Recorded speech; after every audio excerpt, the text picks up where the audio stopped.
All right, y'all, welcome to this week's episode of Music in the Minor League. This week we're joined by Todd Farrell Jr. He was the lead guitarist and vocalist for Benchmarks. He has various solo records out, including a new one called Might As Well Be Ghosts. He played lead guitar for Two Cow Garage for a few years there. He's the lead guitarist in Electric Python out of Nashville, Tennessee. He's played with Sammy Kaye. He's played with a ton of different people. Heck of a session musician. He's the engineer on Two Cow Garage's brand new Flag album, and he's done a ton of other stuff, man. Dude's like a recording engineer, session musician, and songwriter, and writes great songs, man. We're a big fan. Again, his new record's coming out. It's called Might As Well Be Ghosts. It's been out for a little bit, and it's a great record. We recommend checking out Todd Farrell and the Dirty Birds, All Our Heroes Live in Vans first, so everything kind of goes chronologically, man, because they do call back to each other, and it's just a great record, man. We're really happy to get to sit down with them. Speaking of which, this is the quickest turnaround we've ever done for an episode because we just got back from tour and we didn't have anything ready to go. So we talked to Todd. If you're listening to this at midnight when it comes out on the 26th, we finished recording with Todd about 9 p.m. on the 24th. And the 25th, the day in between, was his birthday. So it was somewhat serendipitous. We got to sit down and talk to Todd right before his birthday. So if you're listening to the podcast and you dig what Todd has to say, give him a birthday present, go pick up that new record, leave him a happy birthday in the comments, man. It'd be really cool. So all right, before we get to the interview, let's go through the housekeeping stuff. Again, if you want to check out Todd, know where he's playing, check out social media accounts, follow some of the bands he mentions. He's all over the place. But also make sure you check out that new record. Dying Scene dropped an article with Todd today that's also a good accompaniment to this. It's worth checking out, and that's at dyingscene.com, so check that out. All right, so what does Brightwire have coming up? Well, this weekend we're going to be doing 2 shows in Dickinson. We're going to be doing one all-night show. We'll be out at Penny's Beer Garden at 6 p.m. to 9 p.m. They're doing Cruise and Brews, which I thought was about getting down with your bros, but apparently it's about classic cars and beer, which, you know, just as good. And then the next night we'll be doing a locals extravaganza at Ronnie's Ice House. That'll be a great show as well. A lot of locals like Grifters and Shills, Jim Williams, Taquache, Tucker Hart, Scotty Frazier, Two Fists, and then we're gonna have one out of towner, the March Divides. We're really looking forward to that one, man. It's gonna be a lot of fun. Then Kim's going back to school while we prep for a Northeastern tour, so we're gonna be shutting it down a little bit in July. In July, our only thing is we're gonna be showing up and do another Sergeant Records benefit show for our friend Scotty Frazier. He raises money to help veterans and young people. A lot of times they just did a diaper drive and things like that, so it's always great to help Scotty out. That's going to be at Saloon Door Brewing in Webster on July 13th, 2024. Then the big one we have coming up is we're going to be opening for Brent Best of Slobberbone. Brent Best is a Texas legend, great songwriter, just like, man,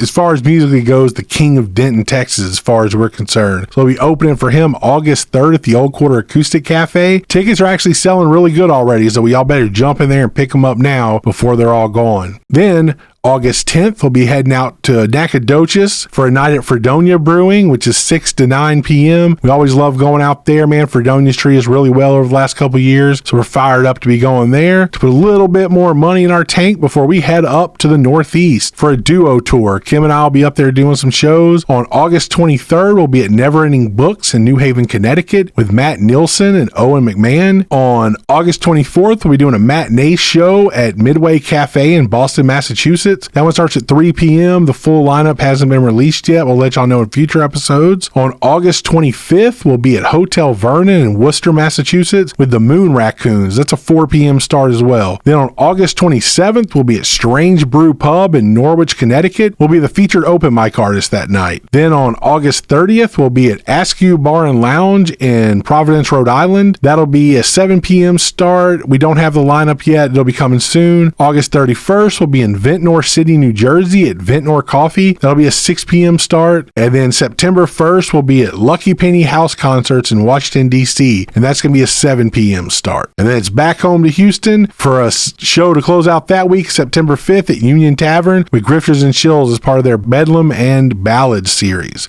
So that's kind of enough. You've heard from us, man. As always, if you like the podcast, tell your friends. If you want to be on the podcast, hit us up. The only thing we ask is that you have something released, something we can feature on the episode, and that's about it, man. This episode with Todd absolutely kills, so we hope you enjoy it, man. And this song is called Local Pickup Only, man. We hope you dig it, and we'll see you on the other side. Bye-bye.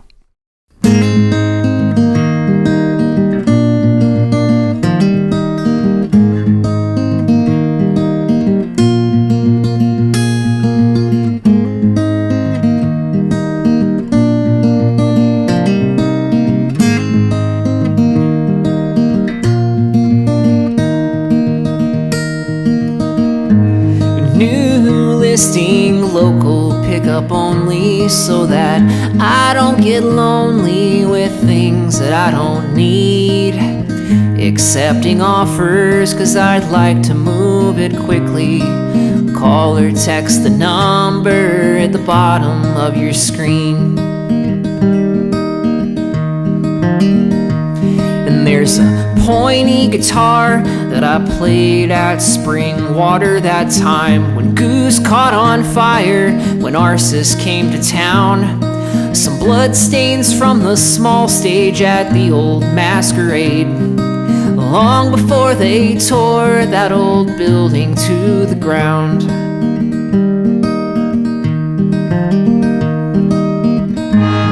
New listing, local pickup only, so that I don't get lonely with things I don't need. Accepting offers, cause I'd like to move it quickly. Call or text the number at the bottom of your screen. And there's an 08 Econoline, new locks from that one time when St. Louis stole all of our shit. 250,000 miles and a few loose scratch-off tickets from a few loose scratch-off states hiding under the bench.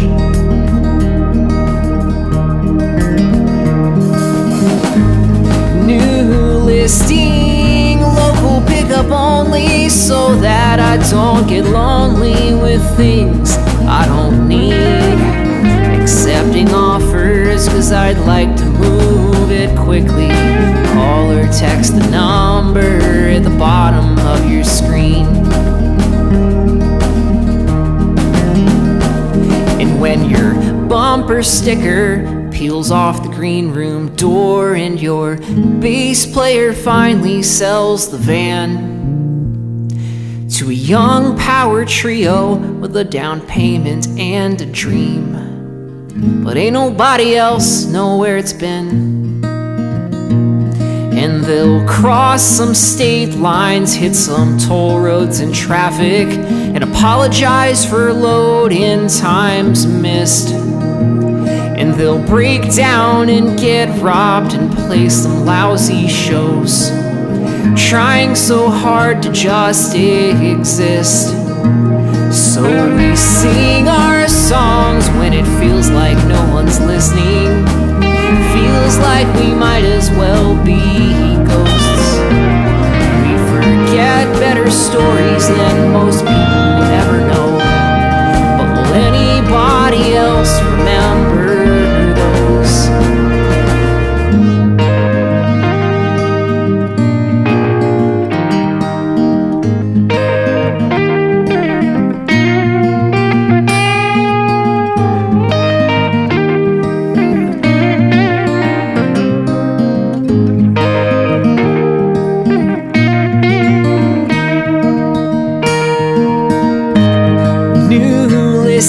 Redacted from the news feed so that I can tell my stories of all the things I've seen. Accepting solace with myself and with my history. Call or text the number if you'd like to grab a drink. All right, we're here with Todd Farrell Jr. of Benchmarks. Todd Farrell Jr. and the Dirty Birds, just Todd Farrell Jr., former lead guitar player of Two Cow Garage, which I just realized the only person we're missing from y'all's lineup is Murph. I guess I got to bring him in. I didn't even think about that. Do a Ghost Shirt episode. See, that'd be good, yeah. There we go. And then, so like I was talking about right before we got on, my first exposure to Todd was we looked up 10 years ago on Couch by Couchwest, sitting on a couch in front of a Jeep with a jar of peanut butter by a bonfire.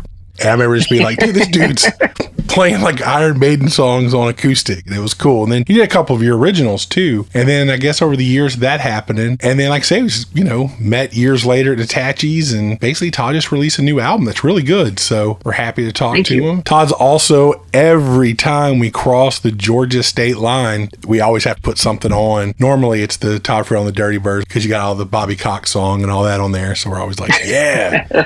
Get you fired up, even though, because even though I'm not, I guess everyone's kind of a Braves fan, because in a way you got, TBS was everywhere. So everyone kept up with the Cubs and the Braves and whatever home team you had. And now that they're in the NL and the Astros in the AL, it's okay. It's all right.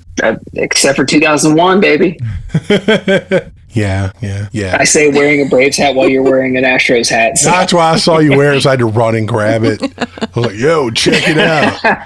What up? And it's like, well, yeah, but except for those years they beat us. But, whatever. We're struggling right now. I hate to say it, but... Oh, I know. When Acuna went down, man, he was on my fantasy league team, and that was my number one pick.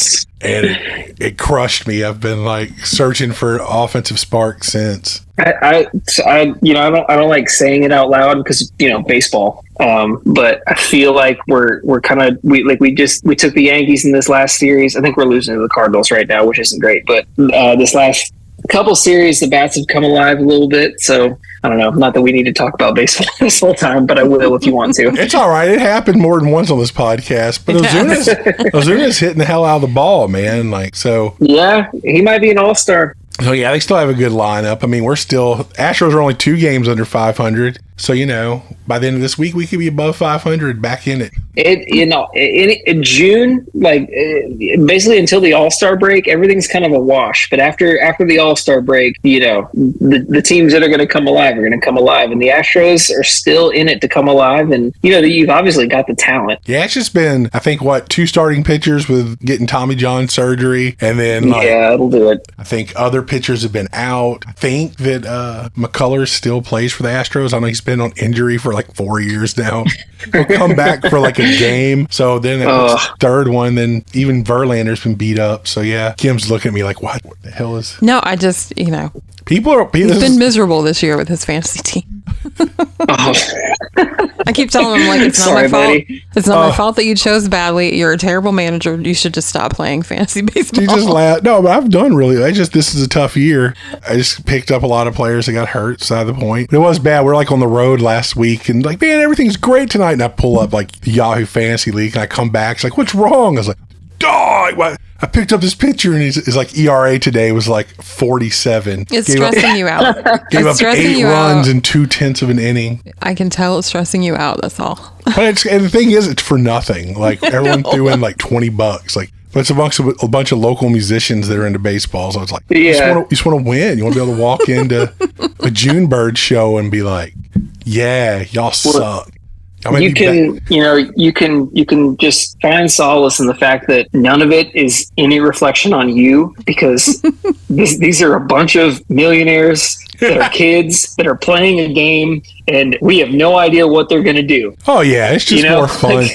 It's just a good meaningless thing to put energy into instead of watching the news or Agreed. It's just something to be. That at the end of the day, no matter how grumpy I get, 30 seconds later, it's a laugh. So, it's good to have those distractions. That's true. I didn't think about it that way. You're right. Yeah, see? So there. Good job. Just justified my craziness. Oh, you guys. But anyway, we're here to talk to Todd Farrell Jr. about music. But yeah, before we started, man, early on, I'm guessing you grew up in Atlanta, then you moved to Nashville at some point. I'm guessing by 2014, you were already in Nashville, right? Mm-hmm. Yeah, I moved. I had a brief stint in Charlotte. The latter half of my high school years were in Charlotte. My family moved there, and then when I turned 18, I moved to Nashville. And I went to school and did that thing. And I was working in recording studios, kind of as assistant engineering, trying to do that. And then I was always playing. I played in death metal bands. I played in, kind of a lot of stuff like that, and was always hired gunning for people. And then it wasn't really until 2010, 11 that I started writing and recording my own songs. And that's kind of where we landed with all that stuff. That's when I started seeing that community and the Couchwest folks and 2Cal ecosystem folks. And yeah, I think it all kind of lives under maybe the Lucero umbrella. I don't know, but that kind of that whole family tree of bands and fans of those bands, I guess I kind of somehow fell into. But yeah, I've been in Nashville since 2006, but kind of actively doing music as an artist since 2011 or 12. No, right on. Yeah, it's funny you say that because that was the thing for us. Like an old band I was in, like within a month, we opened for Drag the River, and then we opened for Two Cow Garage and met all these people. Then it just spiraled into, that was 2010. And then, just turned into that, like being open, this community where everyone was kind of like family, like, hey man, now you played with them once, like you're part of the group now. And I was like, oh, okay. You're like, it's so true. I had seen them play. I like by myself drove to Chattanooga to see them play with the Bohannons, and I was maybe one of like 8 people there. It was like a weird like Tuesday night or something, and we just like met and hung out. Like we kind of like got a few beers afterwards and just like became friends. Like just because I was around and could, have a decent conversation with them. And so about a year later, they asked the Dirty Birds to open their Nashville show. I was like, yeah, of course, it sounds awesome. And then it was in this same weekend, I opened a solo show for John Moreland. And then it was like this weird thing in my brain where I was like, okay, these are like 2 of my hero artists. How do I prepare for this? And so I essentially did not really prepare for the John Moreland show because I was too worried about the band show, and I like really did it. Like I did not play well opening for John, which is fine. We played together a lot in the early days of him, especially, and but I am glad that we played great for the Two Cow show. And then that was like the night when they were like, oh, are you going to Holiday Hangout? You should come, and then you should sit in with us and play a few songs with us and kind of do the thing. And that started my trajectory into joining that band. But it was really just because like we played shows together and we kind of vaguely knew each other. And then like after that is when that, like I said, that whole ecosystem was created. And I was like, oh, there's like a whole bunch of people who are really into this and are really, really nice and really here to support each other. And it was just this great doorway into that community. It really was. It's funny you say, because like Moreland too was like a Couch by Couchwest guy. Where the first time I heard him was like him on like a bad webcam doing, no one gives a damn about songs anymore. And you're like, I'll see what this guy is. This looks pretty like probably just some dude in his basement that he plays. You're just like, oh wow, like that song was amazing. Yeah. And the next thing you know, man, he's everywhere, like in the throws hits, and it's just like boom. So it's kind of cool, man, to have all these kind of humble beginnings of everybody, and it's like people just shooting in the stratosphere. That's awesome, man. One of the things I was laughing about, man, with like your Skulls and Antlers song on the new record is it's amazing how many people we run into like in the, I guess, Americana vein. Because it's like, we always joke about that, like me and our buddy John, like he's like one of us about, you show up, it's like folk singer with like metal band shirt. I'm like, it's like everybody. Yeah. Cattle decapitation or obituary. It's like, oh, did you go? Yeah, they played here last week, dude. It's my first chance to wear my shirt I got. It's like. It's real. And I feel like a lot of those people, I guess within that community too, it's either kind of came from like that, that late 90s, 2000s, like kind of DIY punk scene, or you were a metal dude. And a lot of them came from country, obviously. But I've met more like metal fans going to Americana shows than I have going to metal shows. Yeah. And I go to metal shows, but everybody at the Americana shows, or whatever you want to call it, wearing the At the Gates t-shirt, those are like my best buds for the rest of the night. Right. It's funny how you get those nods like, dude, yes. It's like we both like. Yeah. Well, that's like the t-shirt is such a weird thing, but it's like kind of a calling card. It's kind of like, this is how I find my community in an awkward place, right? Like I'm going to wear this shirt of this semi-obscure band, but if somebody notices it and recognizes it, I found my people, right? Yeah. I never really thought about it like that. Now, it's cool. When me and Ian were up in Oregon, we went to look at the Goonies house, and walking back, there was a girl. Cool. There was a girl coming up with a Midnight shirt on, and I was like, dude, yes. She was like, you know who they are? And I was like, yeah. She's like, that's awesome. Like, both of us were stoked on the fact we mutually like noticed the Midnight shirt. We were fired up. So it's funny how people do that. You wear like things like, hey, look. And half the time you forget, and you're just like, oh, dude, I love that band. Yeah. Well, my kids are always like, Daddy, which Skeleton t-shirt are you wearing right now? Like, which one is that? Like, right now I'm wearing the Heavy Metal Shop, like the Salt Lake City thing, and it's got the, I don't know, zombie dude on it or something. And Daddy's like, is he a bad guy or a good guy? It's like, oh man, like he's a good guy. Like especially the Iron Maiden shirts with all the Eddie like characters. They're like, Daddy, he's a good guy, right? Yeah, he's a good guy. There you go. I mean, man, I had back to actually I don't wish I had them back, but that's been a lot of my youth staring at Iron Maiden record covers. Like they had the best record covers. Oh yeah, still do, to be honest. Oh yeah, man. My older brother was a big metal guy, so I used to sit there at like 6 years old, like, wow. Something in Time was like my Where's Waldo record where I just stare at it for hours. There's that. Yeah, well, they were doing the obscure little callbacks and references in their album art before all the Taylor Swift stuff was going on. Yeah. They had it on lock back in '86, you know. They really did, 'cause there's a lot of like the different streets from certain songs and stuff. It was pretty cool to go through and be like, there's this, there's that. Yeah. Well, I don't know, I'm biased. They're like my favorite, so. Well, but that was the media that we had access to when we were kids, you know. I know those album covers.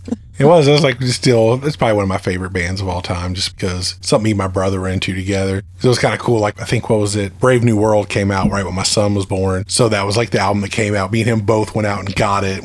My brother and I, we were all excited. And then we take like a day, like, dude, we're going to get good tickets and we're going to go. And it was just, love that record. It's a killer show. It was a great tour. They had like the giant robot Eddie and stuff. Bruce Dickinson back, like, full triple guitars. It was the best. Brave New World this is like my hot Iron Maiden take, but I think Brave New World is as good as their like quote unquote classic era records. And it's also maybe a little bit nostalgic because that was like my first one. I was like, I don't know how old I was. I was like 13 or 14 when that came out. But it was like, that was like the new Iron Maiden record when I was into Iron Maiden. And I saw like a video on VH1 or something for The Wicker Man. And I was like, this is the greatest band I've ever even thought of seeing. Like it just blew my mind. And then I went way down a deep dive and I'm still in that deep dive today, you know? So good. But I love that record so much. And I will agree with you. As someone who would, listen to, like, I think maybe the only album I think I'd like more than that is probably Power Slave. But to me, it's like in my top 3 records of theirs. I just like every song on it, man. It kills. It's so good. It's so good. I don't know. Listen, baseball and Iron Maiden. We could talk about this all day. Right, exactly. You've come to the right guy. Well, you've learned. You learn about these things. Like I said, there's stuff I go through, and I was just like, man, it's like the songs on the new record. You laid out a lot of stuff, so it was like, yeah, dude, like there's that. Like I remember it. Just like I said, Skulls Down. I was like, yeah, it's like I know so many people that's like, dude, we're gonna do this. We're gonna start a metal band. Like multiple times, I've been in like singer-songwriter circles, and it's like, dude, do you listen to this band? Like, yeah, dude, we should start a metal band. Like, let's do it. And then we always like practice once, and then it's like, well, man, I got like 38 songwriter gigs, and I don't know when I can get together again. Yeah. I've started playing in this band with Bingham from Glossary. Okay, yeah. He plays bass in this. We're in this like stoner metal band called Electropython, and we play maybe twice a month, and it's awesome. It's super fun. It's riff heavy. I play power chords and I shred, and I haven't done that since I was 19. It's that's so awesome. great. So that's where we're working on that. Me and our friend John from Grifters and Chills, like we've done some practice. We actually did a live performance once. You did. We had a venue that wanted us to play until 1 a.m. So we're like, well, fine. From midnight to 1 is like improv doom battle. Like Yes. He brought like all the thing. I brought my drum set. We were just like just playing. I love it. 2 songs in 1 hour. And I was like, thank you. I didn't tell you guys, but I booked this episode as a gift to you both for this conversation. Right. Thank you. Yes. But see, it's Thanks, great. Kim. It's funny how, it's about getting all the, but I think it shows that a lot of people are more well-rounded. It's not like people Right. a lot of people are like, well, you play in this style band. That must be all you listen to. And it's like, no, because a lot of times you're. And I have a bone to pick with that. And I do know that there's people who are like that, and that's fine. But I feel like getting like immediately pigeonholed into this, like, oh, you're a singer-songwriter, dude. Cool, James Taylor. That's probably all you do. Like, I don't know. Like, I like to do a lot of things. I like to do things that aren't guitar-based too. Like I think there's a lot more depth to people than we give them credit for, probably. Yeah, I think it's a lot of it. Like our friend Brandon, who's in this band Doomstress, and another like heavy death metal band called Hazrat, but he's like always saying like, dude, by the time we're done playing with like those shows, like the last thing I want to do is go home and be like, dude, I'm gonna crank up some death metal. Like, he came to our album release and he was like, this was so great. I needed like tonight that was quieter, just music. But I think you're allowed to like more than one thing, you know? You don't have to craft your whole identity after one like specific genre niche thing that you're into. I just feel like it goes hand in hand. It's weird because I always find that, like, you know, we play with, like, we've done shows on tour, we've got stuck with punk bands and stuff, and people tend to be way more responsive. They're like, dude, that was awesome, you know? It's just like, I think you have to just really be into music for a lot of these kind of niche genres and stuff. It's like normally people who are really into music and like seeking out weird, obscure stuff that sounds cool, they connect with. It doesn't all have to sound the same. I agree. And it might be the internet. You know, as much as I bitch about internet stuff, I've tried not to be an old man. And I'm like, you know, kids today, their playlists are wild. It's like kids that are dancing around like, dude, I love this new like pop rock record. And then one of the guys I work with today, who's like in his mid-20s, I think I had the new Kitty record on in my office. And he came, I was like, dude, I don't know what you're listening to in there. But that was like, dude, I'm all about it. Like, that's my thing. And I was like, oh, dude, it's this. And he's like, oh, cool. So, you know. Awesome. And then you walk to his office and it's like, you know. Share the love. Yeah. So it's, you know, you just never know. People just, that's their jam, dude. Whatever moves you. So I think people are a lot more open now. It used to be, I go to all these type of shows. So anyways, all right. So you have a new record out. Talk about all the other people and everything. So what's interesting is like a lot of the songs, like, you know, like I'm kind of talking like people listening know your old songs, but whatever. Like Local Pickup Only seems like a very good follow-up to like Paper Napkins. Felt like it was like a sequel story-wise. The kind So of like, it's, sorry, go ahead. no, it was like, you know, Paper Napkins is kind of being caught in the whole, you know, hustle and bustle of being on tour to like Local Pickup Only, just like the, maybe it's like, you know, similar to, I think the Pawn Shops into Paper Napkins and the Local Pickup Only is a great trilogy of songs. Dude, I'm so glad you picked up on that because that's exactly what it is. I literally wrote it like with intention of like, I want to make a reverse Pawn Shops. So like Pawn Shops is, you know, true story at the time. It's like, I'm this like bright-eyed kid that really wanted to get out on the road and do the thing and like, for whatever, like quote unquote, just do it, you know, like I wanted to go. And it's about like, you know, kind of being broke and needing to sell guitars to make rent and things like that. But like the dreams are still there and you end up not selling your guitars because the dreams are worthwhile. And then Local Pickup Only is the other side of it. It's like having done a little bit of that, having kind of seen the road, having kind of seen and had the experiences and things, and being in that phase of like, oh, maybe I should just sell some guitars to, you know, maybe this whole thing is over. And again, deciding not to, because those dreams are still worthwhile and those things are still, you know, for lack of a better word, good. Like they're good things that help me and hopefully help the people around me, and they're worthwhile, I guess. So that it was actually very intentional writing that song, as I kind of wanted to pull a reverse Pawn Shops, I guess. Because I play Pawn Shops a lot, and I'm nothing against the song or whatever, but like I would like to play a different song that kind of has that message a little bit. With, you know, it's been over 10 years since that song came out. Yeah. Actually that song was Couch by Couchwest premiere song. Wow. Nice. I didn't know that. Yeah. That reminds me of something that Health always says. And that's that his wife tells him that when he is not playing music, he's not fun to be around. That like he should always be playing in a band because that like helps his mood, and you know, getting to do stuff that you love makes you a better person to all the people around you. And it builds a community. I totally agree with that. Because, you know, most people, as odd as always try to, I can't remember where we were one time where I kind of talked to people about that. I'm like, most kids ended up in bands because they were socially awkward, and it was like, I don't want to be at this party with a bunch of people I don't know. So what if we entertain everybody?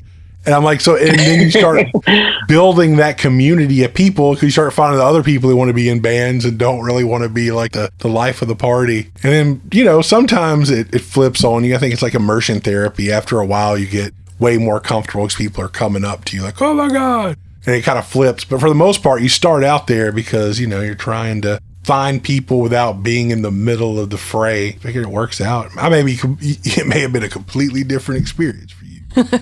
But for me, out of all the people I know, it could also, like you don't want to talk to anybody at the party, so you start a band, and then you start building that community of like-minded people, whether they be music or art type people, and then all of a sudden you're going to a completely different kind of party where you enjoy talking to people. So yeah, it's true. Yeah, it does turn into that where it's like, I like everyone here, which, again, it goes back to the holiday hangout things. I mean, Mark Potter and all, they were like, y'all gotta come, and Scott Fuchs. So we went. It was just like, this was the greatest thing I've ever been at. Like, everyone's just totally into it. Everybody's like, hey, I don't know you, but you know them, and you're like our best friend now.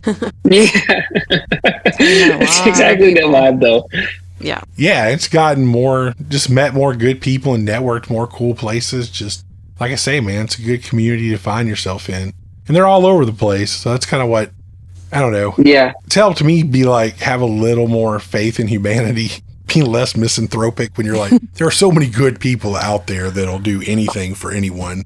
Well, I think that community is also the first time for me personally that there was a community that wasn't like necessarily people that were put in front of me by, whether it's like, these are people that live in my neighborhood. They're not those people, nothing good or bad about people that live in my neighborhood, but that's a proximity thing, right? Right. But these are all people that have chosen to become part of my life, not because of proximity or not because of we're in the same school or our same sports team or whatever. Like, these are all people that have just chosen each other because of a like-minded interest. And that was the first time I was like involved in some kind of community like that. And it really is life-changing. It gave me a lot of confidence to keep doing the things that I do, like under the, maybe disillusion that anybody cares about the songs I write. But I think there's people that do, and they're in that community. And so that's a little bit of why I keep doing it. It's like, well, I enjoy doing it, and there's at least this group of people that like it. So why wouldn't I keep doing it, Yeah, I mean, obviously you're good at it. There's a lot of great. Well, thank you. I mean, I'm just saying, like, some of these songs, like, you have a good way of articulating like experiences in your life, especially more anyone. That's kind of the only part about it is like, maybe it appeals more to people who are in music and stuff, because you articulate a lot of the dealing with the emotions of being a musician really well. Like, say, to go all the way back to like Paul and John's, like Paper Napkins, when you're on the road dealing with stuff like that. And there's like a ton of other songs where you're just like, okay, that like articulates exactly how that kind of feels and how you deal with that. So, I think it goes a long way that when people hear it, it's like you can connect to it because you've been there. And I don't know, for me, that's my big thing about music. I want music that's like I can believe and connect with. So sure. Yeah. No, I agree. And I think I've mentioned this to you before, but I think that time that we saw you with Two Cow Garage at Natachi's, that was like maybe our second or third show to go to together. We hadn't been to a lot of shows together at that point. And I knew that Two Cow Garage was a band that he really liked, and I knew that he had mentioned your name a couple times. But I think when you got on stage and like did a solo song, and I just looked at Sam, I was like, who's that again? Because wow, the writing is just, it was like immediately relatable. Thank you. Yeah, I still like it. That's cool. Thanks. Yeah. So like you've been playing since you were a kid, right? Mm-hmm. I started, my dad was, he played drums and guitar. So we had drums and guitar around the house. And I probably picked up on those when I started playing drums. And then I kind of got into guitar. I would say sixth grade. Whatever age a kid is in sixth grade, I was that age. And played in bands as a kid. Didn't really get serious. I think as a kid, I was always more interested in really recording. And that's kind of what got me to Nashville, is I wanted to be a recording engineer. So I had like, those like little Tascam 8 tracks that I would like record my friends' bands on, and I would play on them, and I would put out comp records in high school. That was like my thing that I would enjoy doing was, getting anybody that played an instrument at my high school, and I would record them, and we'd put it together and make a comp record. I was like, this is all the people that play in this school. And then eventually I found myself just playing on every single song because everybody needed a guitar player or whatever. So that got me to Nashville. And then obviously Nashville is just full of music. And so I kept playing, and eventually just decided I really enjoyed playing more than I did even recording. But I still record, obviously. Like, I did that record at my house, and I don't know. I think maybe it's like a little bit of ADD brain that I just kind of jump around doing whatever I'm enjoying at that moment, whether it be recording or playing different kinds of music or in different bands or whatever. yeah, I don't know. I think I'm kind of rambling on this. But I think it's pretty cool that you're able to articulate, like, I love to play, I love to record, I like to help other people, like, hear what they sound like. That's recording. As a kid, I had no concept of that at all. That's pretty cool that you kind of introduced that to your high school and your friends and your community. I just thought it was, at the time, and maybe still do, I thought it was more interesting to figure out how somebody could sound like themselves more than me trying to like play all over their thing and make whatever they were doing sound like me. I think maybe it goes back to just, I like death metal, but I also like synth pop and I like folk music. And I like, I don't know, maybe it was a little bit of that too, where I was like, I want to make them do this thing as good as they can do it. And then I want to make this other completely separate thing do their thing as good as they can do it. And that might not sound anything like this other thing, but at least both things are really, really cool, right? And maybe I run into trouble with that with myself because I don't know what I want to do. I just want to do all of it. But that's, I think a little bit where that came from is like just not being able to, or maybe not choosing to focus on anything specific and just taking interest in a lot of different ideas and sounds and seeing what I could do with it. So far, I like it. Thank you. Now and then over the years, so you did all the run. You played. How long? Like, was it about 2 years you were with 2Cal full time? I think it was about 4. Was it 4? Time flies. Yeah. Yeah. And now it's crazy too. Like, I've been out of 2Cal longer than I was in 2Cal at this point, and I know the COVID years, feel like they went by like that. Yeah. But it does feel weird because that was a huge part of my life, and I kind of forget that I've been away from it so long. It feels like yesterday. Well, yeah, then you went from there to, which is a positive thing. You left touring full time and doing that to like no end and just decided like, all right, now I'm at the point I'm going to get married, have kids, and do that part of your life. And was there any point when going into that where you were kind of like, well, I don't know if I'm going to keep playing, or did you just always like just interested? Oh yeah, it's a constant battle with myself. I certainly I'm very, very happy with the decisions I've made and like kind of where I've landed with all of it. I got off the road. Well, when I left 2Cal, the main intention was, I was like, 2Cal is my favorite band of all time when I joined. And I could not believe I landed in that situation, but I found myself going down this path where if I stayed there, I wouldn't be able to do anything else. And as I've established over the last 20 minutes, I like doing a lot of things. And there were just other things I wanted to do as well. And it was a really hard decision that I had to come up with. But I wanted to give Benchmarks a legit shot. I wanted to play with other people. So, yeah, and then I did a lot of tours with some other people, and Benchmarks toured a lot in 2017 and 2018. And then when my wife and I got married in 2016, I was still in 2Cal at that time. Okay, so I didn't realize the time frame was that. Okay, cool, yeah.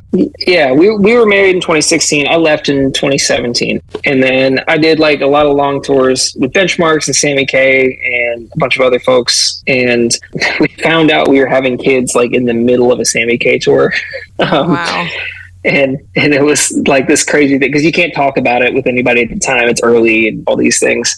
So that the song Northern Lights on the new record, that's what that's about, is like kind of coming to that realization in the middle of while you're doing it, that it might be the last time, it might not be, but you can't write the future, right? Right. It was a Joe Strummer, Futures Unwritten. But I also like really, really have always wanted to be a dad. I wanted to, we took our kids down to Atlanta to see some baseball games a few weeks ago, and it was like absolutely one of the best moments of my life, getting to show them that. And they were so into it, and it was so fun, and it was hard, but it was so good. And wow, yes, I think it would be super fun to, I'm jumping around. I love to tour. I think it's so fun, and I really, really, I do miss a lot of it. Just because I love that doesn't mean I don't love this more. Yeah.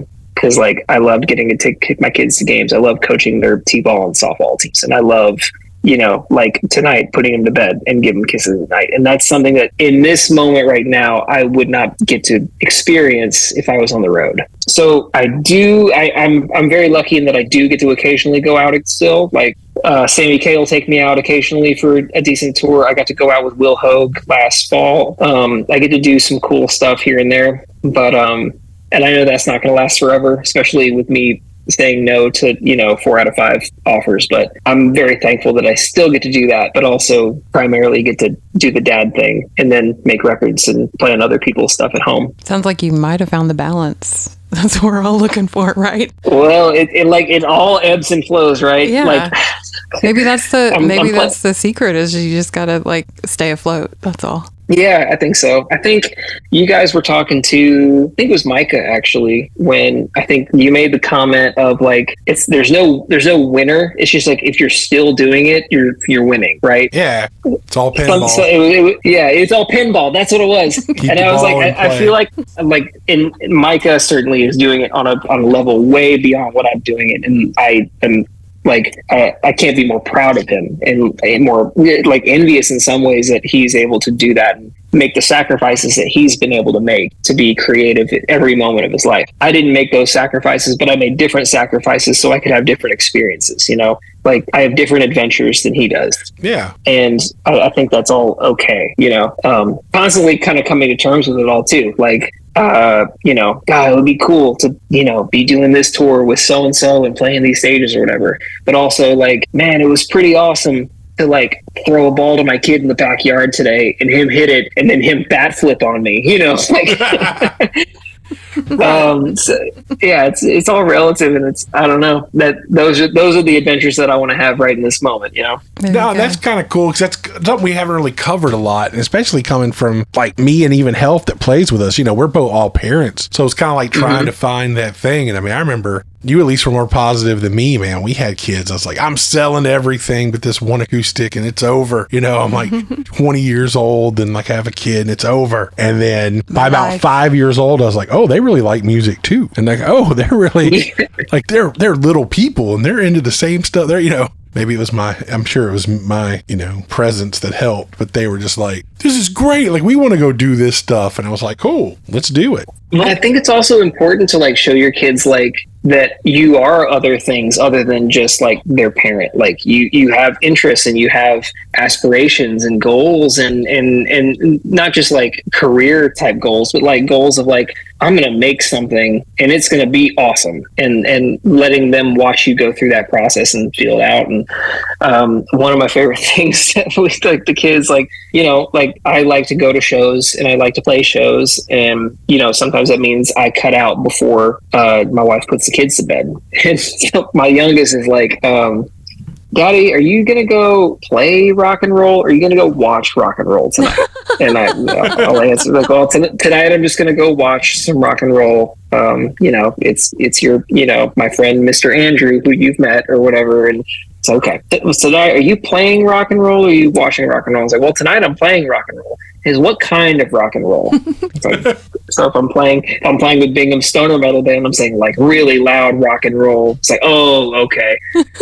Like skeleton rock and roll. Yeah. They can't tell by your t-shirt. Yeah. Just which black t-shirt are you wearing? How graphic is it? Okay, this is probably the loud band. This one's probably okay. Then I'm playing with like 3 different local bands these days, and I don't really know how. I just kind of like kept saying sure, like when people would ask me. But it's been really fun. But it also means this summer has been a lot of like, Daddy, what are you playing, or are you watching rock and roll tonight? We had to nail him down for this interview too, so he's a busy guy. Well, that's how, it's good though, man. It's better than being bored. You only get to ride the ride once. And I know when you have kids at that age, man, you're rarely bored. It's like, I want to go here. That's I got very this. true. I want to do that. I'm trying to figure out how to play something that's kid accessible. Like, I don't know, like try to play like a brewery or, something that's got like maybe not, downbeat at 8:30 kind of vibe. Right. Something out there they can run around to, because they've never seen me play. Oh, wow. Okay, yeah. I mean, obviously in the house and stuff, but they've never like seen me in front of people play. And yeah.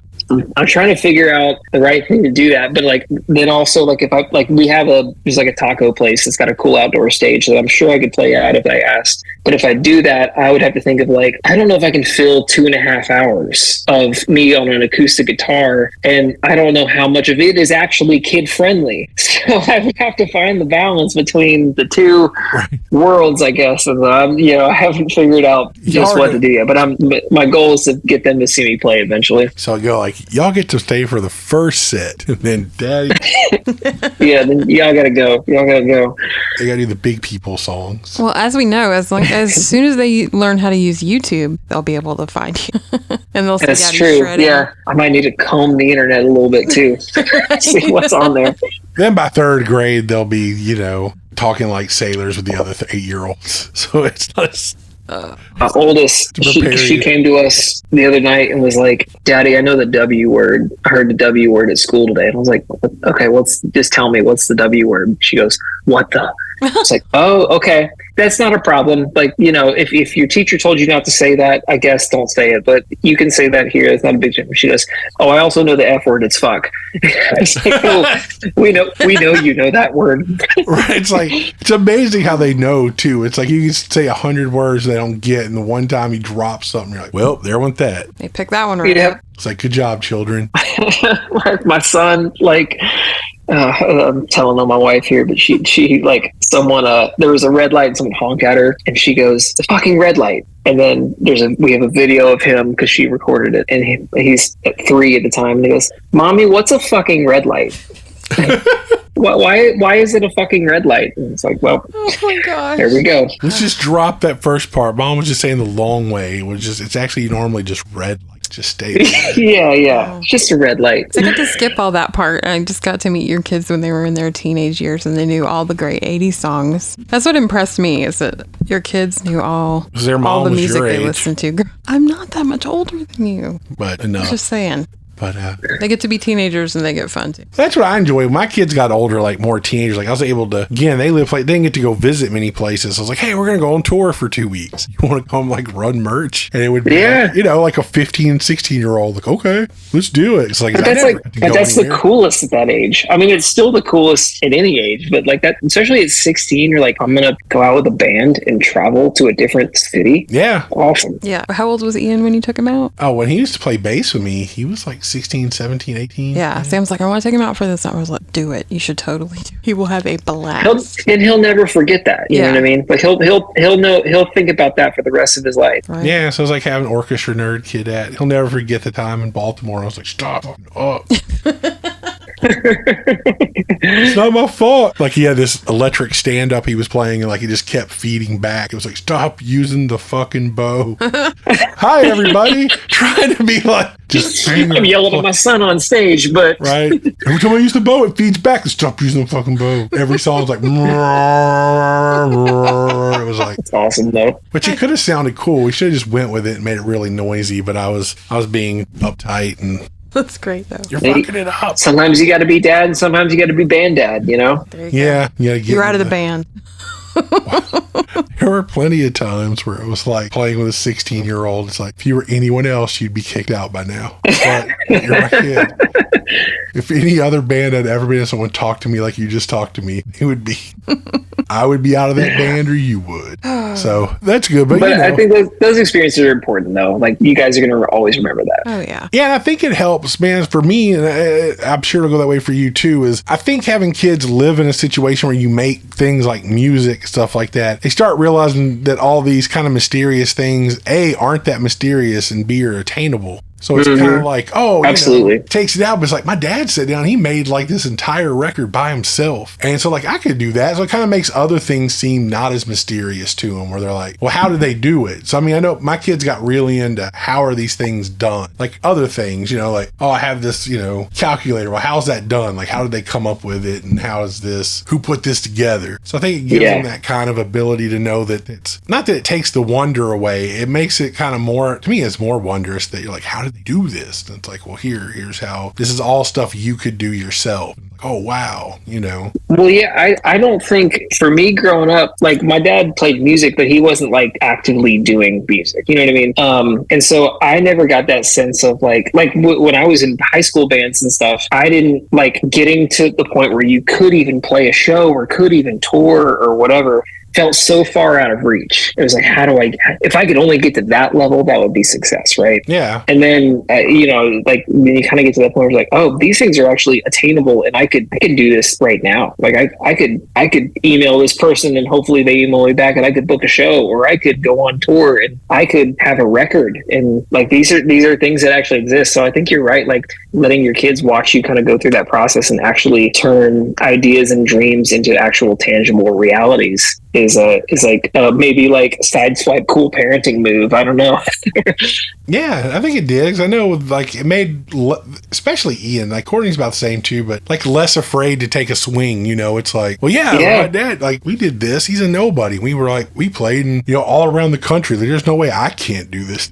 No matter how your kid's dad's kind of lame, and he's able to do all this stuff, and I'm young and cool. I can do that. I love it. Wow. Well, it's a good thing about doing this. And I appreciate you talking about that, man. Because like I said, for me, it's so many artists that we know and musicians have families at home, and a lot of people kind of avoid talking about it. Well, I'm like, but it's like there's a lot to juggle with. Like, hey, man, I've got to be, I used to pride myself on that. Like, I didn't miss any of their plays or any of their stuff. Like, I would come home at like 3 a.m. and be up like first thing in the morning to go to some 10-minute rendition of some, Dr. Seuss play or something, and be like, I did it. I made it. I showed up. Yeah. I don't know.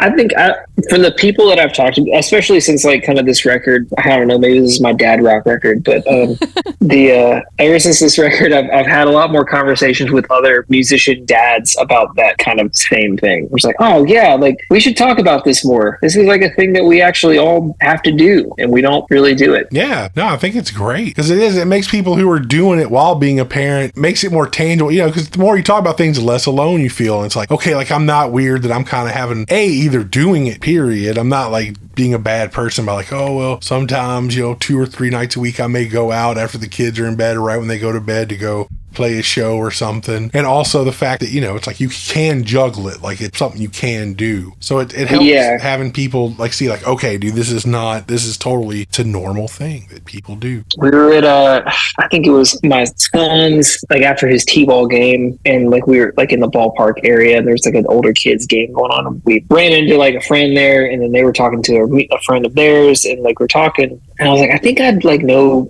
your husband who's out there coaching this other team, because I think we played in metal bands back, like 20 years ago. And he was like, yeah. And his wife said something like, yeah, and he's still, he's still a child. He still plays in these bands or whatever. And I kind of laughed at it. But in my mind, I was like, yeah, but that's so much cooler than like playing golf or something. Right. Yeah. Like. Or working sun up to sundown and your kids thinking that's all there is, Yeah. It's like, creativity and using your imagination. Exactly. It's a great way to go. I don't know why we lose that when we get to be adults, but you kind of tend to do that. And then you're like, oh yeah, I can still do this. Well, it's good to be reminded you still can do all that stuff. Mm-hmm. Well, all right, man. Let's do it. Let's get to you want to ask the question? The final question? Yeah, since Helf's not here, we'll let Tim ask it. Why would you let me do it? Like, I've talked a lot. You should do the man question. Why is it a man question? Music knows no gender. Okay. No genders or anything. It's all right. It's open to everybody. Okay. Well, I'll ask then. So give us, a few bands that you feel like people need to know about that don't get a lot of press, that you really love, that you want to get some more people listening to. First, I would like to highlight this cool band called Brightwire that just got off tour. And their record Here But Gone is really good. And I really like y'all's record, so wanted to at least say that. Thank you. Thanks. Yeah, of course. I already had was it Cracked, Flawed, and Frayed? Yeah. And I listened to that a lot in like COVID time.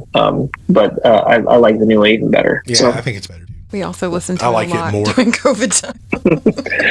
All right, here's the bands other than you guys that I think need some attention. One is a local band here in Nashville called The Dreaded Laramie. They're sort of like this kind of power pop, cool, like twin guitar leads kind of band. My buddy David is going to go on tour playing bass with them. He also played bass on some of this record, of my record. And I was playing with this other band in town called Ghost Town Remedy for a minute that was also kind of like a twin lead power pop band. And we played a lot of shows with this Dreaded Laramie band, and I was like, this band is killer. And I think they are playing a ton of dates for the second half of the year, and they're going to be touring out west. So they may come out y'all's way. Oh, nice. So if you do, check out the Dreaded Laramie. There's a band from Columbus called Minnows. That's a bunch of like kind of Columbus royalty that's in that band. And it's like, how would I describe it? I don't know. It's like if the Beatles were a doom pop band. I don't know.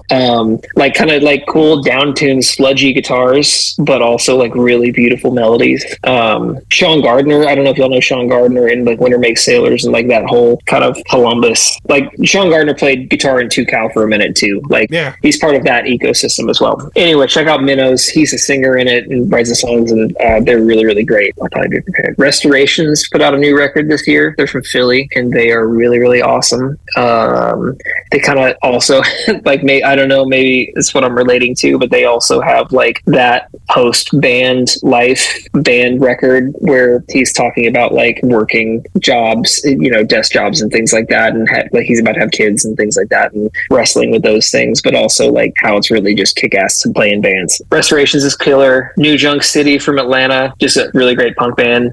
I don't even know how many I've done. The Lydia Lovelace record I'm still listening to. Right. Yeah, it's a from last year. She's killer. And I guess in Lydia Lovelace territory, John Calvin Abney's got a record coming out soon that's excellent. Ghost Shirt has a record coming out that's excellent. I played on a lot of it. I played guitar and pedal steel on a lot of the new Ghost Shirt record that's coming out. Cool. I get Sammy K in the Kilograms. Now I'm just like rambling things, but here's the people I'm playing with, I guess. Sammy K, he's got a ska record with Joe Gittleman of the Mighty Mighty Boss Tones, and I played pedal steel on some of that stuff. Will Hogue put a solo record out this year that I really, really like, and it's also wrestling with that kind of fatherhood band guy dichotomy. Borrowed Sparks is a band in town that's really good. I did a session with them on pedal steel. I'm playing with this band called Electric Python with Bingham, playing this punk band called the Scurvies. I don't know. There's this killer metal band from Amsterdam called Doodsrit that I really love. That's all I'm listening to. Nice. No, that's awesome. And I forgot to mention that when we put you on the next tier, like about how Todd is a real musician and the fact he can play a pedal steel.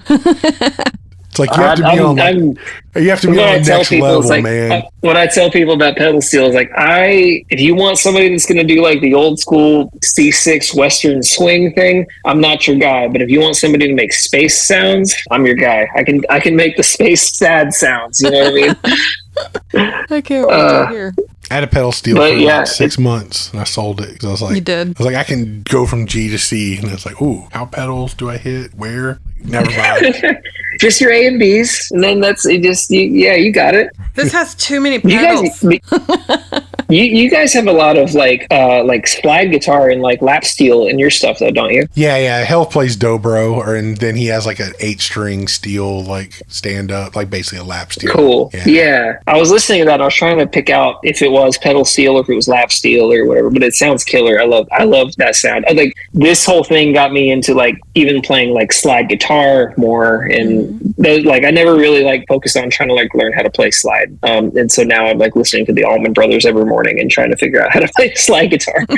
Yeah, it's like the theory part's easy. It's the practice. Like it's one of the few things that, without sounding too messy, it's like, oh, I gotta get this slide right or clean. Yeah, like I know what it's supposed to do, and I know what I'm supposed to do. I'm just trying to be better at it, I guess. You know, it's like a hard like technique thing that I did not. It's very different from playing normal guitar stuff. And I'm trying to learn how to play slide guitar in standard tuning, so I don't have to grab another guitar on stage when I do it. Yeah. Which maybe is to my detriment, because I think I'm like, Dwayne Allman played in open E or something, so I'm probably destroying myself doing this. I don't know. I've seen people do it both ways, and it's, I don't know. I just never always end up hitting frets and stuff, and I'm like, ugh. Yeah. What about you still. guys? Are you sorry if you're kind of close this out, but I just enjoy talking. No, man. Are you guys playing more coming up, or do you have anything you're into lately that people should know about? Because I always like hearing what people are like listening to and reading and stuff. Bands, we've been going through, that's what's funny. Like when we're on tour, we mostly listen to like band biographies and stuff, like musicians. So we did listen to, we really enjoyed this last run. Duff McKagan's autobiography was interesting. I thought so. I heard it's great. It's also interesting that you go from like Duff McKagan, like, dude, he was like punk dude in Seattle. Like I knew his Seattle bands too, like growing up. And then, granted, I knew Guns N' Roses first, but a lot of his bands, like the Farts and stuff like that, and like heard about him. And it's like, the interesting thing to me was like, he's like, I kept getting financial reports from the Guns N' Roses. I didn't know what they meant. He's like, it was hard to read. And he's like, my brother did business stuff, and he was even like, these are weird. He's like, so I went to school and basically got my master, like a business degree, so I could start making out art. And he goes, we weren't being ripped off. 'Cause like apparently when they got with this accounting crew, he walked in and was like, I need all of your home addresses. Like, what? He's like, give me all of your home addresses. And apparently it worked. They didn't rip us off. That's great. We did that. We did Geezer Butler's book, which I recommend reading over listening to. Yeah, don't. He read it himself, and he is a very proper British gentleman who's just like, It's very monotone. Put you to sleep. and then this happened. It was the greatest thing I ever did. And you're just like, you don't sound very stoked. Dude, you were in Sabbath. Be excited about it. Right, I know. And he's just like, and he was just, it's like, dude, but that's not how we are in Britain, apparently. So I was like, okay. That's funny. Mm-hmm. But yeah, anyone listening, like the stuff I've been listening to recently. Audiobooks. Well, and even musically, though, stuff I've been listening to. I don't know if you've been listening to anything different or weird, but this is a good, we never really do this for ourselves. There's a band out of Johnson City, called Wind Rider. I've been digging that. I saw at a Doom Festival here that were killer. Been listening to Wind Rider. That sounds familiar. WYND Rider. They're good. I mean, they're very Sabbath. I feel like they're a band that Electric Python either has or is going to be playing a show with, so I might play with them soon. Cool. Yeah, if they're from Johnson City, then probably. They were nice, man. They were a lot of fun. Like we went to that festival, and they were probably one of my favorite bands there. Then, cool. We listened to our plays. We played with Sugar Britches, which are all like really funny country songs. We actually interviewed them. Been rocking the new Been rocking the new Piss Jeans record quite a bit. Mm-hmm. They're like a weird, noisy, hardcore band. Then really, I've been doing all this weird, like, where you got tickets to go see Midnight. So since then, I've been going back through all the old metal records, like like Bathory and Venom and stuff like that. Like, doing my history lesson with myself. Oh, yeah. New High on Fire's killer. Yeah, it's really good. Plus, I'm a big Cody Willis fan, so like all of the bands. I don't know Cody Willis. He's the drummer. He was in Murder City Devils. He played with the okay. He played with the Melvins when they were doing the two drummer when they did the he's in Big Business. That's killer. The new Melvins album's killer. The new Shellac record's really good. The new Slim Cessna's Auto Club record we've been enjoying. But these are all records that I've been told to listen to that I haven't listened to yet. So now I need to do it. The new Shellac record's actually really solid. Like, it's probably one of their best ones they've done in recent times, which sucks. It's their last one, but yeah. But yeah. So I'm just going through things I've played recently. Like, listen again. It's like, yeah. And then we were in Minnesota, so I listened to a ton of Hold Steady. So just felt as you should, yeah, naturally. Craig just announced a new solo tour. Yeah, nowhere near us. Interesting. I didn't look at the. You got to travel for it. Well, interesting fact: the Hold Steady has never played a show in Houston. Really? I think they did. Which I may be wrong. I think they played one year like a festival outside, like a 30-minute festival set, and that is it. The only time they've ever come to Houston. Now it's probably like 10 years ago. And I heard this funny thing, and it usually applies to small towns, but there's like a game. Is Craig Finn going to play in your town, or is he going to write a song about it first?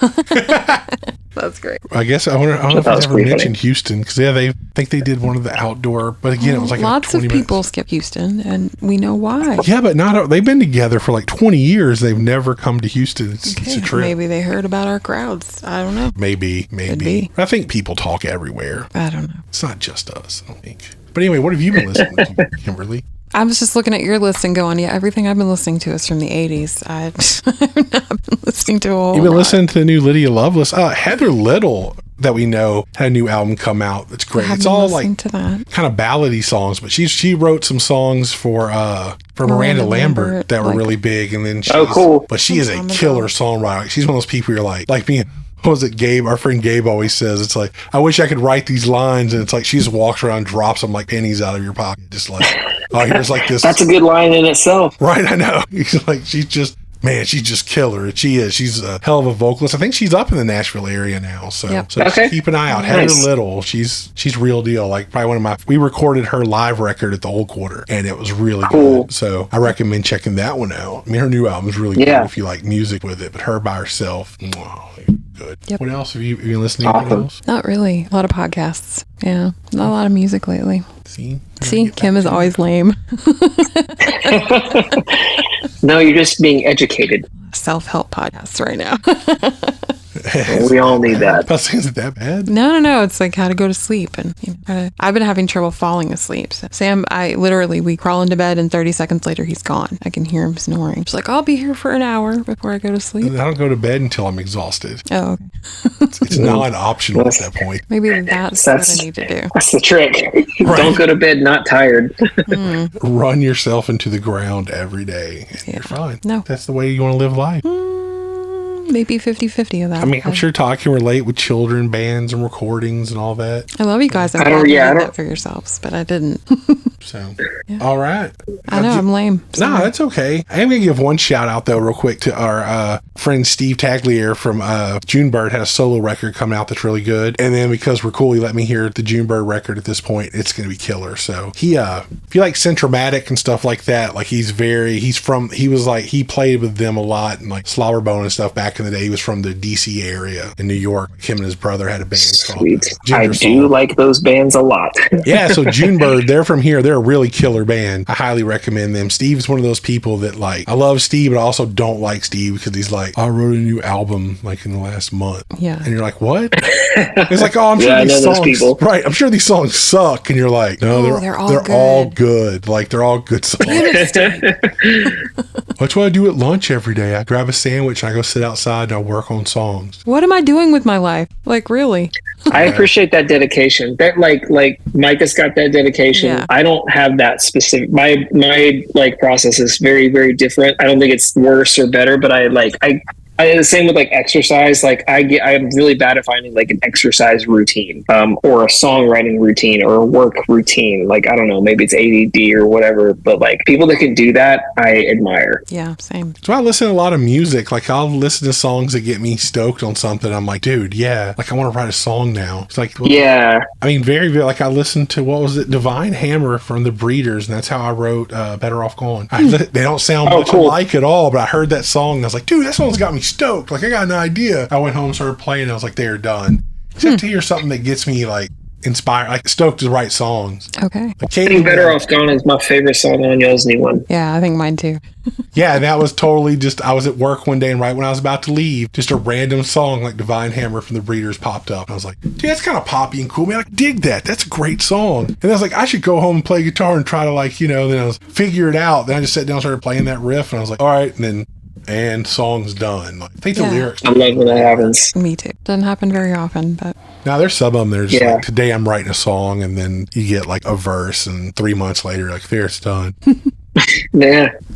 Sometimes they just pop out, and sometimes it's a grind. Right. Come how they come.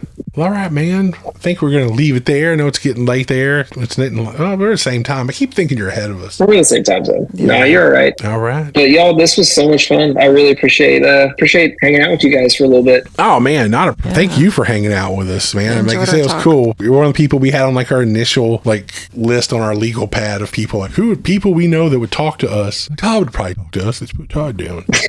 Anytime. I'll do whatever. Magically, you put out a new album. We were like, now's the time that we talk to Todd.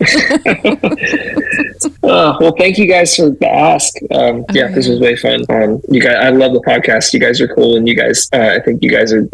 I was telling Kim earlier today, like it's. I love y'all's format because it's like there's this much structure, and it's like this much just hanging out. You know what I mean? Yeah. And that structure keeps it going, but it's really just like it's a cool hang. Like when I listen, it feels like I have friends. Yeah, and that's kind of how we want it to be. Just like you get more realism that way too, where it's like if you're kind of beating people through like a regimen of questions questions. They don't kind of relax. And this, you kind of get good information of what it's actually like to do this, like, to be like an indie musician out, just doing it for the love of the game. Mm-hmm. That was a good way to end. Oh, was it? Yeah. All right. Well, then what do you say? Love of the game. Yeah. We'll see y'all later. Bye. All right. We really hope y'all enjoyed this week's episode of Music in the Minor League. If y'all enjoyed listening to it half as much as we enjoyed recording it, then y'all had a great time, man. It was really good to catch up with Todd and learn about his life and what he's been doing these days, and to talk about his new album, which, remember, that new album is called Might As Well Be Ghosts. It's available on his Bandcamp page at toddfarrelljr.bandcamp.com. Highly recommend giving it a listen. And while you're there, you can jump back in time and listen to All Our Heroes Live in Vans, which is where you hear Pawn Shops and a couple of the other songs that we referenced in this episode. Also recommend checking out his band Benchmarks. All around killer band, like kind of like a, I don't know how to describe it. Just really good music, man. That's the best way to describe any of that. And then don't forget to check out his band Electric Python that he's playing in now. That's available on social media. They're all over it. We already added them. Y'all should do the same. Real quick housekeeping thing to close out. I went back and looked, so I was wrong. The Hold Steady did play a few shows in Houston pre-2010. The one I knew about was the 2014 festival show. Still haven't paid Houston over a decade, so I'm still going to say, while being wrong, it's been a long time, man. I'd really love to see them come to town. So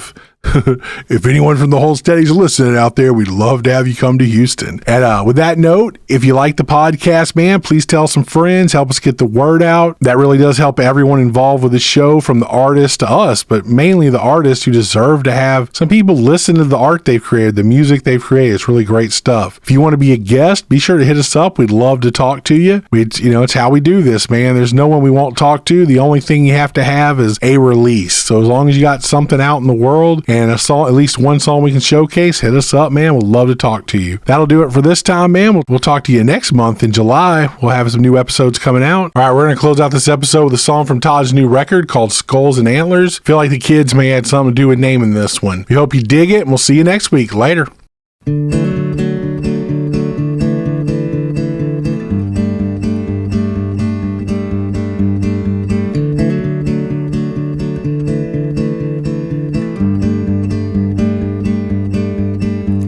Chords and words and hearts on sleeves, verse, chorus, verse, repeat. I'm bored from the monotony. Another song about being the sad bar band, playing at the sad bar, singing about being a sad bar band, playing at the sad bar. We've taken nostalgia too far. A little less feigned altruism, a little more escapism, to break out of the algorithm. I want to start a black and death metal band.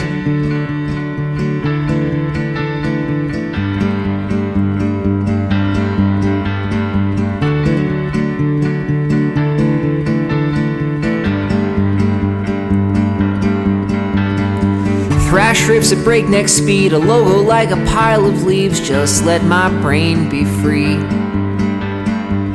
Another song about like a wizard fighting a dragon on a mountainside, and more cool shit like that, and like a kick-ass two-handed tapping guitar solo.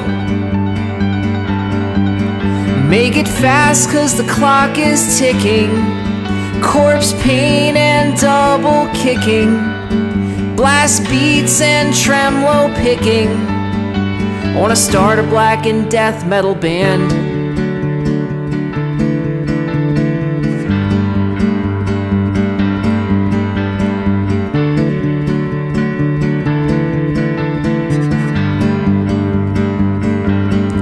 Tune my guitar down to C-sharp standard. Let my voice sound like Muppets angered. Dress my stage with skulls and antlers. Wanna start a black and death metal band.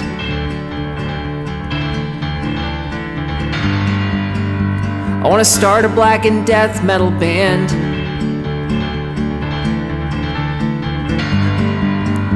I wanna start a black and death metal band.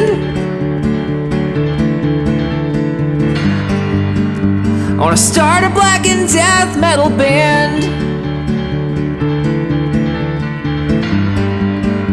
I wanna start a black and death metal band.